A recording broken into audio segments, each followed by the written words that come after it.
Grieving the loss of TikTok, grieving the loss of BookTok.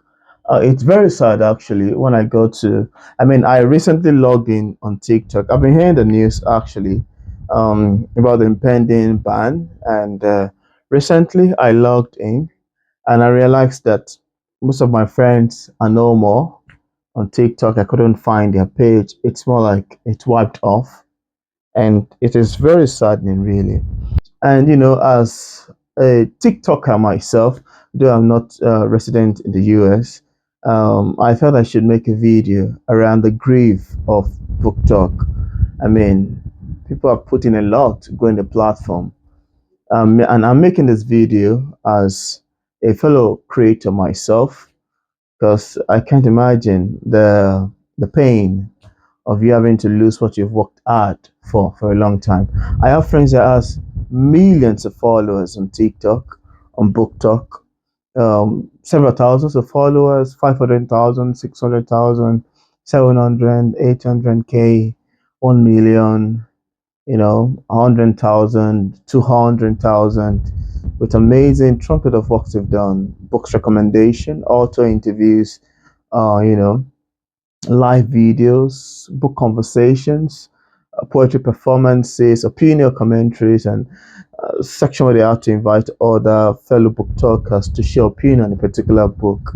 And it's very, very sad, to be frankly speaking. And I just felt I should make a video around grieving with a US book talker, grieving the loss of book talk, because book talk itself has been amazing this couple of years that it came up and going down. I mean, currently it is still on in other countries. I could still log in as someone in Nigeria, but most of my friends, most of my viewers are resident of the United States. So if I'm making a post on TikTok, except I have other people in other parts of Europe, Africa that are watching it. But I know most of my audience on TikTok are from the United States, and most of my friends, I follow them, fellow authors who are also on TikTok making content, fellow book readers, fellow, you know, it's just so sad, to be frankly speaking. I mean, it's so sad, to be frankly speaking. I remember the time I had to lose my Facebook page and IG, both verified. I mean, on my previous Facebook page, Peter Concord was verified, both IG and Facebook. It was disabled for no obvious reason. And even though Facebook is, I still misses it today. I still miss it to today because I have a trunkload of audience on the Facebook app. And well, thanks goodness we have a group on Facebook that I can always go back to and announce, "Hey, I'm here, I'm back again," and I can get back my, friends and stuff like that. But then I just felt it. I think it is sad something really, and I hope the ban gets restored. I hope the whole thing gets resolved, and I hope it get back. To be frankly speaking, because people spend a lot of time, energy making content, and most people do this for a living. Yeah, they work with publishing houses, and we really cannot overemphasize the importance of TikTok. I mean, so far, since the onset of it to the current state, TikTok has generated a whole lot of sales conversions for authors, for publishing houses, for a whole lot of people. We cannot take with levity the value that it has created, the value of exposure that it offers literature. I understand the fact that most people have issues with it. That okay, TikTok, TikTok has spoiled book recommendation. Da, da, da, da, da, da, da, da. Any book can just go, viral without a particular scrutiny or stuff like that. That aside, but aside from the book going viral, I don't know why people always select a particular book that will go viral. If a book is good, why shouldn't it go viral? Yeah, but then I think importance of BookTok to the book society, to the book community, cannot be looked down on because it's a huge lot. It has done a lot for publishing houses, looking for content creators, looking for book talkers on the internet space to recommend a book. There's done a lot for authors, indie authors particularly, who has an account where they get to talk about their books. It has given opportunity for people to network and connect together from one person to another, irrespective of where you live in. And as a TikToker myself, and as a book talker myself, whose main audience are from the United States, and me logging in back, and I realized that everybody is gone. It seems as if it's a rapture on the social media spaces, and everybody is gone. I couldn't find their page anymore. Well, I hope it gets restored. As at the time of making this video, I went on Google and make some inquiries, and I think I saw some news about it. The hope of it getting back. I really hope it get back because it's going to be funny to see how. I mean, it's going to be funny to see it just go away all of a sudden, just like that.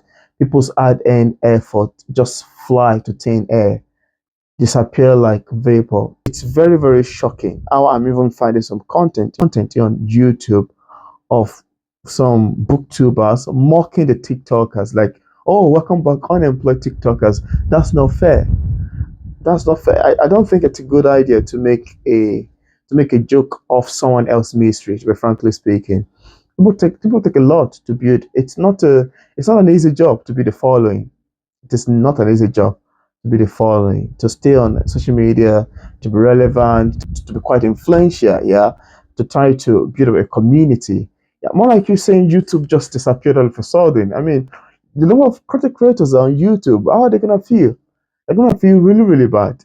Yeah, so I really hope that it get unbanned. I hope it get back to normalcy, and I really hope that the whole issue get resolved sooner or later.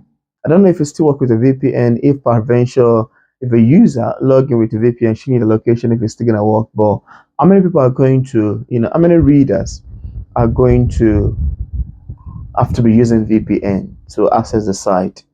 Because TikTok is quite very amazing. There are a lot of controversies, book controversies, author issues, publishing issues.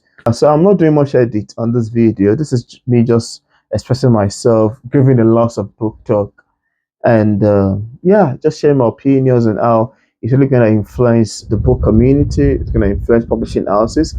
It's going to affect, I mean, the number of sales, even, to be frankly speaking. You can go on Google and ask the number of sales that has come through recommendation, based off recommendation from BookTok. It is not, it is not small. Yeah, the number of revenues, the number of commissions, the numbers of exposures with books, with authors that become influential based on the revolution or the evolution of the book talk community. It's a whole lot, and I think its disappearance all of a sudden is really going to be very impactful. It's going to affect a lot of things, and I really do hope that it gets fixed to time. Yeah, this is me grieving with fellow TikTokers, fellow book talkers. I don't know how. I don't even have any words of advice. My own is to say I'm so sorry. It's so sad to get to know about the news. We should be hopeful that it gets restored. And this social media of a thing, it's a whole lot. To be frankly speaking, social media is a whole lot. Grieving, book talk.